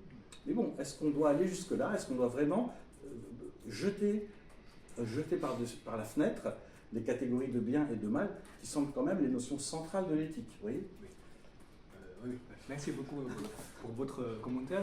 Et je vais essayer à répondre à cette question. Je crois que c'est très juste, c'est une question et très importante. Tout d'abord, je crois, oui, c'est clair que je n'ai pas traité cette question dans cet exposé, mais je crois que ce que j'ai fait, c'est la condition ontologique pour pour la question que vous avez proposée. Sinon, s'il n'y a pas la possibilité d'agir, on n'a pas besoin de parler comment agir bien ou mal. Et pour le bien et le mal, ici, c'est simplement une réflexion très générale, je crois. Je suis d'accord avec Deleuze en ce sens qu'il nous faut bien distinguer le bien, le mal et le bon et le mauvais. Donc, si nous disons bien et mal, les deux notions doivent comprendre, en général, c'est plutôt les distinctions entre les deux groupes de termes. Pour moi, ou je crois, selon ma lecture de Deleuze, aussi une distinction entre la moralité et l'éthique. Donc, bien et mal sont les notions, on dire, universelles. Donc, on peut dire, sans contexte, sans le savoir concret des situations, on peut dire quelque chose qui est bon, qui est bien a priori, qui est mal, qui est jugé par Dieu ou par certains instituts, qui est bien et mal. Donc, en ce sens, je crois chez Spinoza, il n'y a pas le bien et mal éternel ou universel. Mais de l'autre côté, je crois chez Spinoza, il y a bien le bon et mauvais. Mais bon et mauvais est très relationnel et respectif. C'est-à-dire que quelque chose peut être bon pour moi, mais être très mauvais pour M. Ramon ou quelque chose. Parce que Spinoza a donné l'exemple dans l'éthique quand il parle de la musique, est bon pour quelqu'un, mais il n'est rien pour... celui qui est sourd, oui. Oui, c'est ça. Donc ici, je crois que c'est ma réponse très préliminaire aux questions de bien et mal. Mais la question que vous parlez de l'extrémité de cette position de démocrate absolu, je crois que c'est très très intéressant parce que quand j'ai écrit cet article et fait l'expose, j'ai aussi certaines, disons, consciences ou même revendications politiques en arrière. En effet, je pense parce que si nous prenons, c'est une ontologie démocratique, mais si nous tirons quelque chose, quelques réflexions politiques de cette ontologie, c'est-à-dire ce qu'on fait comme un individu, comme un être humain, comme un citoyen, ce qu'on fait, c'est toujours un vote pour changer le monde. Donc, parce que si nous parlons d'une manière très, je ne dis pas utopique, mais quand même très révolutionnaire, idéaliste, disons, oui, le monde, maintenant, le monde du capitalisme n'est pas très satisfaisant, donc comment on peut le changer, parce que c'est pas comme le XXe siècle, il y a quand même les vagues de révolution, mais maintenant, les choses ne sont pas comme ça, mais comment on va agir dans ce sens. Mais la conclusion que je peux tirer de mon article est qu'en effet, mais si maintenant il n'y a pas des grands mouvements, on peut y participer, mais ce qu'on fait chaque jour, ce qu'on fait chaque moment, c'est déjà une participation à la construction, disons, d'un autre monde, ou d'un autre, y compris un autre politique, un autre ordre politique qui est enveloppé dans un autre ordre du monde. Mais ça, c'est aussi relatif à votre question, parce que, en ce sens, est-ce que j'ai présupposé que, disons, le monde capitaliste est injuste et un autre monde est plus juste? Je crois ça, je préfère revenir à ce que je comprends de la question de bien, bon et mauvais. Donc c'est toujours personnel. Hein. Disons, oui, chez Spinoza, il n'y a pas, je crois, je suis tout à fait d'accord avec vous en disant qu'il n'y a pas la notion de juste et injuste pour Spinoza. Bien qu'il a parlé de juste et injuste, mais c'est toujours limité dans une communauté. Il n'y a pas de justice ou injustice universelle. Mais en ce sens, au fond, la question se transforme toujours en une comparaison et même le débat entre les forces, entre les puissances. Donc il y a des gens qui soutiennent, par exemple, le capitalisme, il y a des gens qui soutiennent le communisme ou une autre forme de société. Mais bon, en tout cas, je ne dis pas que parce que moralement ou éthiquement le communisme est mieux et bien, donc il faut transformer le capitalisme en communisme. Mais c'est plutôt que... il y a un autre argument dans la tradition marxiste, qu'il y a des contradictions internes, etc. Mais d'un point de vue spinoziste, je préfère dire que, disons, pour les prolétariats, le communisme est bon pour eux, mais le capitalisme est bon pour les capitalistes, pour eux. Donc il y a toujours le combat entre les deux groupes, finalement. Donc on n'a pas besoin des notions morales comme juste, injuste. On peut encore envisager les actions, les actes politiques. Oui. Donc je pars poser une question, mais c'est vrai que toute notre vie actuelle, notre vie politique, est, si j'ose dire, remplie de considérations morales. Quand vous voyez sur Twitter en ce moment, ou ce qui se passe à la télévision, etc., les gens ne cessent de s'interpeller, de s'insulter, pour ainsi dire, d'essayer de se convaincre, presque toujours avec des notions morales. C'est tout à fait extraordinaire. On vit vraiment dans une espèce d'affrontement moral constant. Et donc on est encore assez loin, si j'ose dire, de la démocratie spinoziste. Mais on peut toujours essayer de penser qu'on arrivera à la mettre sur pied un jour. Bon, je me tais là. Est-ce que quelqu'un veut... Oui, Marie Donoso. Merci beaucoup, Julien, pour parler bien pour ces si clair et intéressant. Oui. Je vais forcément avoir. Ma question rejoint un peu ce qui a été le débat que vous venez de commencer là. Et ma question porte sur les notions communes.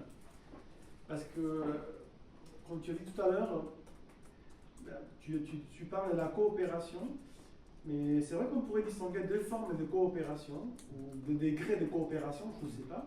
Peut-être que ça rejoint la question de la quantité et de la qualité de la coopération. Et donc, comment penser les notions communes et comment penser aussi les rapports d'opposition dans cette ontologie démocratique?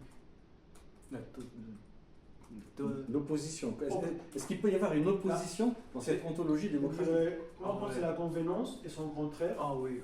dans ces rapports, dans cette coopération démocratique? Oui, je crois, parce que j'ai essayé déjà éclairer un peu parce que c'est vraiment une notion très ambiguë, coopération, parce qu'en général on l'utilise d'une manière positive, quand on collaborer avec quelqu'un d'autre. Mais quand on dit que l'utilise d'une manière neutre, peut-être ça ne suffit pas, il faut quand même distinguer deux sous-catégories sous coopération. Donc, parce que coopération, en le comprenant neutre, c'est-à-dire on ne peut pas autodéterminer et on ne peut pas être entièrement passif. C'est la position ontologique de ce que je veux dire coopérer. Mais pour la convenance et l'opposition, je crois là, ça dépend plus précisément le caractère ou les propriétés précises des deux choses considérées. Par exemple, les deux choses deux choses se conviennent, c'est-à-dire ils ont quelque chose en commun ou ils ont... par exemple, on utilise l'exemple très classique de Spinoza analysé par Deleuze. Je crois que c'est le cas de Bohm et de les traces du cheval dans la... Non, c'est pas l'exemple de Adam dans les... Ah oui, la pomme d'Adam, oui. Enfin, le fruit défendu. Oui, c'est ça. Oui, parce que le poison et ce qui est bon pour nous, ce qui est mauvais, je crois que c'est la même logique. Donc, si on revenons sur ce qui est bon et ce qui est mauvais, alors ce qui est bon, en fait, la logique fondamentale pour définir le bon, c'est la convenance, je crois. Et en revanche, le mauvais, l'ontologie fondamentale, c'est l'opposition. Et convenance et l'opposition se définit alors par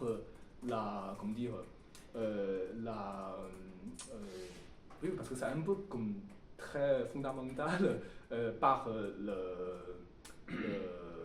les rapports entre deux choses et les rapports qui constituent les choses. Donc oui, je crois que c'est le meilleur que je peux expliquer pour l'instant. L'exemple de Deleuze, c'est tout le monde connaît ça, mais enfin je le rappelle pour les éventuels téléspectateurs ou spectateurs qui ne seraient pas super spinozistes, c'est que Deleuze estime beaucoup Spinoza pour avoir dit que l'interdiction de manger le fruit défendu n'était pas une interdiction, ça c'est la lecture morale, tu ne mangeras pas du fruit défendu, mais c'est en fait une information que Dieu aurait donnée à Adam et Ève. Si tu manges de ce produit, tu seras empoisonné. Et donc, c'est une sorte de démoralisation, si j'ose dire, du rapport entre Dieu et Adam. Bon, alors, ça peut se discuter, mais enfin, c'est vraiment ça le fond de l'affaire. D'autres questions? Oui, Nicolas Maté? Oui, merci Xenome pour ton exposé. J'ai particulièrement apprécié le lien entre ontologie et politique, évidemment. Et j'aurais aimé une généalogie de cette expression, ontologie démocratique. Bon, je ne pense pas qu'on ait le temps maintenant aujourd'hui. Mais est-ce que tu la situerais entre une ontologie aristocratique et une ontologie communiste, dans la dignité des choses et des personnes? Est-ce qu'il y aurait une échelle, une gradation entre différentes ontologies, selon toi? Oui, oui, en effet, je crois, mais très brièvement dans mon exposé, c'est simplement, mais comme dire, parce que quand je parle de ontologie démocratique, je crois que ça a un sens très fort, donc non seulement ontologique, mais aussi politiquement. Mais de l'autre côté, quand je parle de ontologie monarchique, c'est plutôt, je dis que dans une ontologie, c'est plutôt ondothéologie. Il y a un dieu qui ressemble le monarque, et ainsi je l'appelle ontologie monarchique. Mais le problème est que, en ce sens, l'ontologie monarchique n'a pas une implication très forte de la politique réelle, je crois. Mais aussi comme ontologie aristocratique, parce que, quand je parle de ça, ce qui est dans ma tête sont les systèmes, disons, comme aristotélicien. Il y a toujours comme l'arbre Porphyrien, oui. Porphyrien, oui. Porphyrien. Il y a toujours les hiérarchies, les niveaux des êtres qui est plus noble ou qui est plus proche de Dieu, qui est proche. Quand même, je crois que c'est aussi le modèle des êtres chez les néoplatonismes, je crois. Donc il y a toujours une hiérarchie. Mais en ce sens, je suis d'accord que je dois admettre que l'usage des expressions comme l'ontologie monarchique et aristocratique n'est pas nécessairement politique. Ici, les deux mots sont plutôt utilisés métaphoriquement, je crois. Mais quand je parle d'ontologie démocratique, ça, je crois, c'est vraiment, c'est pas simplement métaphorique, c'est aussi, on peut tirer beaucoup de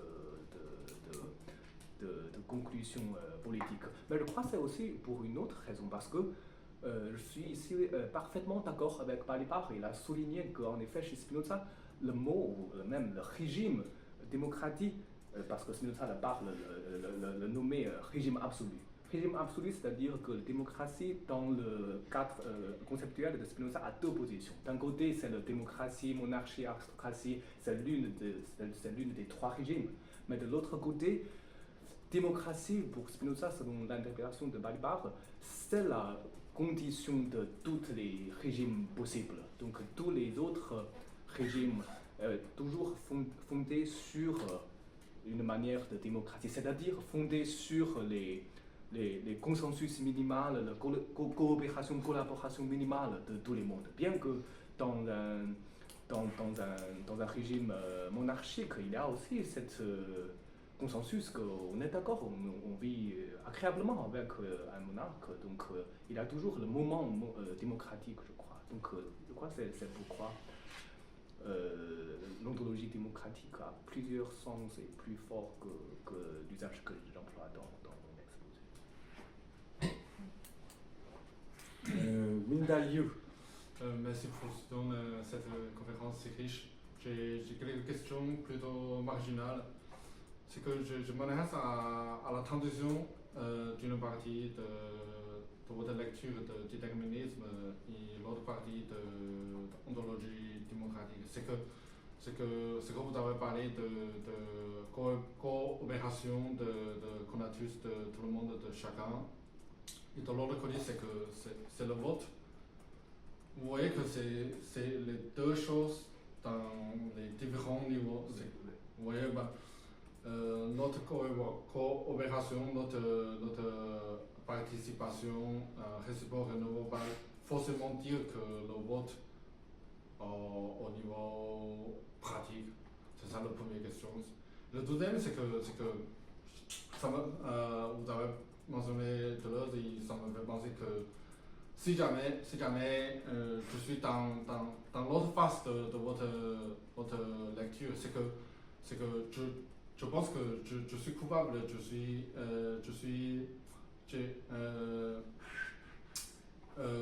comment dire, je suis coupable que j'ai conscience que c'est moi qui ne fais pas telle ou telle chose de sorte que le monde est dans un monde si mal. Oui. Vous voyez que je suis d'une certaine manière de l'autre face de votre position. Et de sorte que je peux dire que je suis bien conscient que je devrais agir autrement pour changer ce monde. Ouais. Voilà. Merci. J'aime bien la deuxième question, mais d'abord, Mauvaise conscience. oui, pour la première, je crois oui, c'est vraiment que comment dire, l'exemple, c'est pas vraiment un exemple, c'est plutôt une métaphore qu'on utilise de la réalité démocratique, et plus précisément de l'opération démocratique comme une démarche politique. C'est un peu limite parce que le vote, c'est une action, c'est une réalité très précise, très limitée, mais quand on parle de la participation ontologique, c'est plus large. Mais donc, je crois, mon argument n'est pas fondé sur la réalité du vote. C'est simplement pour mieux faire accepter une telle conception de ontologie un peu bizarre, mais parce que si on compare avec la réalité de démocratie, c'est plus facile pour nous d'accepter le fait que d'un côté nous participons à quelque chose, au vote et à la décision finale, et de l'autre côté, oui, nous devons obéir à la décision collective. Donc ça, pour nous, intuitivement, il n'y a pas de problème. Donc cette sensation pas de problème, la situation comme ça, coïncide bien pour moi une conception ontologique qui est plus difficile à accepter, c'est-à-dire que d'un côté on a le déterminisme, on doit obéir la providence de Dieu, mais de l'autre côté on participe toujours à la fabrication de cette providence. Donc c'est justement pour faciliter la compréhension que j'utilise un exemple en réalité. Et donc c'est comme relatif à la question que Nicolas a posée. Donc quand je parle de démocratie, c'est pas seulement démocratie en sens de la vote, c'est plus large et plus ontologique. Et la deuxième question, oui, c'est très intéressant, mais je crois que vous introduisez quelque chose qui n'est pas nécessairement spinoziste, c'est la question de devoir. Je sais pas, mais oui, parce que je regarde différemment, parce que vous avez écrit un texte critique que Deleuze a utilisé trop de l'impératif à interpréter Spinoza, les vocabulaires qui n'existent pas vraiment chez Spinoza. Spinoza ne parle pas avec l'impératif, il ne parle pas que nous devons faire quoi, et nous sommes. Mais pourtant, je crois que si nous comprenons les choses avec perspective de devoir, de culpabilité, oui, je crois qu'il y aura le problème comme vous l'avez posé. Mais si, en général, pour Spinoza, c'est toujours le connaître ce que je peux, je fais mon meilleur. Alors, donc, même que le monde n'est pas ce que je veux qu'il doit être, mais je ne suis pas coupable, je dis que je fais mes meilleurs, mais les forces des autres individus, des autres choses sont plus fortes que moi. C'est toujours une comparaison réelle entre ma propre force et les autres forces. Parce que je crois la logique, la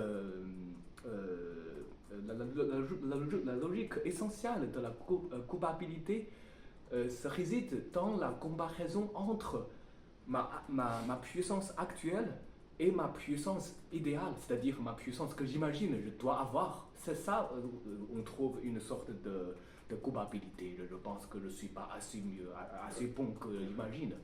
Mais la logique réelle que je crois chez Spinoza, que le monde marche avec, c'est plutôt la comparaison des puissances actuelles. Donc c'est toujours une puissance actuelle comparée avec une autre puissance actuelle. Dans cette logique, on n'a pas besoin de parler de culpabilité ou d'autres mauvais sentiments comme ça. Merci. Réponse très intéressante. Bon, est-ce qu'on a encore une ou deux questions? Monsieur a une question, oui? Alors, allez-y. Parlez bien fort pour qu'on entende l'enregistrement, oui. Justement, moi, c'est cette question de transfert de régimes, en fait, qui sont de régimes de physique et de nature, de fonctionnement naturel à un fonctionnement politique, c'est une question sérieuse. Hein. Et je voudrais avoir un peu plus de détails, en fait, de ces transferts, en fait, vraiment, je comprends que ça marche, enfin, Oui. je comprends tout ce que vous dites, Oui. mais en termes, enfin, c'est le saisir dans ces détails. Je voudrais quand même en savoir plus parce que je n'ai pas assez de connaissances du traité théologico-politique de Spinoza. J'ai une connaissance essentiellement en fait de l'éthique en fait. Et du coup, je ne dispose pas assez des documents en fait pour comprendre justement ces transferts d'un fonctionnement physique à un fonctionnement d'ordre politique. Vous avez entendu Oui. Vous avez écouté? Mais je ne sais pas comment répondre. Mais d'abord, pour moi, je préfère pas utiliser le mot transfert de régime politique, naturel ou ontologique au régime politique parce que ce que je vise à démontrer dans mon exposé, c'est plutôt une fusion entre les deux. Ah, d'accord. En fait, ce qui est ontologique, c'est tout. Mais ici, bien sûr, il peut y avoir un problème que, en effet, la politique est comprise d'une sens plus large que la politique dont on parle en général, quotidiennement. Mais je veux dire que, parce que, oui, vous avez raison en distinguer les deux, mais je crois que ce que fait Spinoza très remarquable et distinctif dans l'histoire de la pensée, c'est qu'en effet, chez Spinoza, on n'a pas besoin de cette transfert de l'ontologie et à la politique. Et parce que on peut déjà parler de la politique entre des choses, disons. Disons, il y a la politique, ou même, je ne sais pas, c'est correct ou non, mais il y a la guerre entre moi et ce peut-être toi, le gagner, donc je peux le boire, etc. Et donc la politique, compris la clé et l'ontologie, mais c'est-à-dire que la logique de la politique, compris d'une manière minimale, pour moi, c'est la comparaison ou les rencontres des différentes puissances ou forces. Donc cette logique, c'est presque la vérité de la politique, mais c'est aussi la vérité de l'ontologie spinoziste. C'est en ce sens, je crois, les deux sont fusés, sont identiques et pas un transfert dans un domaine métaphysiquement calme, tranquille, à un autre domaine politique où on conduit les choses, les ordres, les régimes, etc. Oui. Et du coup, comment s'explique dans ce cadre-là le privilège accordé à un régime de type démocratique plutôt qu'à tout autre régime, parce que les conditions physiques sont les mêmes en fait. Oui, mais c'est une autre question. Mais vous pouvez peut-être lire le traité politique. Il y a, parce que c'est un peu plus long de répondre ici toute la recommandation de Spinoza. Mais en gros, je crois pour Spinoza, en effet, sa logique n'est pas si, si simple comme Aristote, on distingue les trois et disons quel est le meilleur. Mais en gros, selon ma connaissance pour Spinoza, la question qu'il a posée sur les régimes de politique, c'est d'abord comment un régime peut être plus stable et durable. Et ensuite, il analyse les conditions concrètes pour chaque régime, comment il peut être mieux et comment il peut être pas très bon, etc. Mais quand même, il y a aussi la démocratie est plus importante, fondamentale. Oui, je suis d'accord avec toi. Oui. Et puis il y a aussi, fondamentalement, mais ça vous l'avez dit beaucoup dans votre exposé, le fait que la démocratie, c'est par définition, enfin si elle est vraiment poussée à son terme, le régime de l'immanence. Puisque c'est un régime circulaire où on est à la fois sujet et objet, et où il n'y a pas de transcendance pour dire ce qu'il faut faire ou ne pas faire. Donc disons que la démocratie, tout ce que vient de dire Xudong, elle est plus stable, mais elle est aussi plus, enfin, c'est l'immanence même, quoi. Donc, c'est pour ça qu'on peut parler d'une ontologie démocratique. Oui. Mais pas républicaine. Démocratique. C'est très différent. Bon, n'entamons pas ces débats comment dire, plein de choses trappes et d'explosions éventuelles, d'autant que là on a quand même dépassé déjà un petit peu l'heure. Et écoutez, à moins qu'il y ait vraiment une question qui ne puisse pas être retenue, non, c'est bon.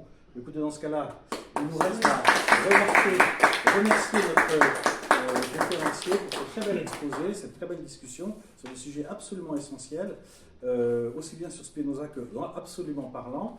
Donc, avec cette intervention, cette discussion, donc s'achève la 10e année, je crois, de ces séminaires. Donc, un séminaire qui est toujours visible sur YouTube et qui a beaucoup d'abonnés, beaucoup de vues, ce qui est vraiment une expérience assez inattendue pour un séminaire très pur et dur, si j'ose dire, sur Spinoza. En même temps, c'est vrai que Spinoza est une figure marquante de la philosophie moderne et contemporaine. Donc, l'un explique sans doute l'autre. En tout cas, c'est une très belle fin d'année. Je vous remercie et on se donne rendez-vous à l'an prochain pour un nouveau cycle de conférences. Voilà, merci beaucoup. Merci.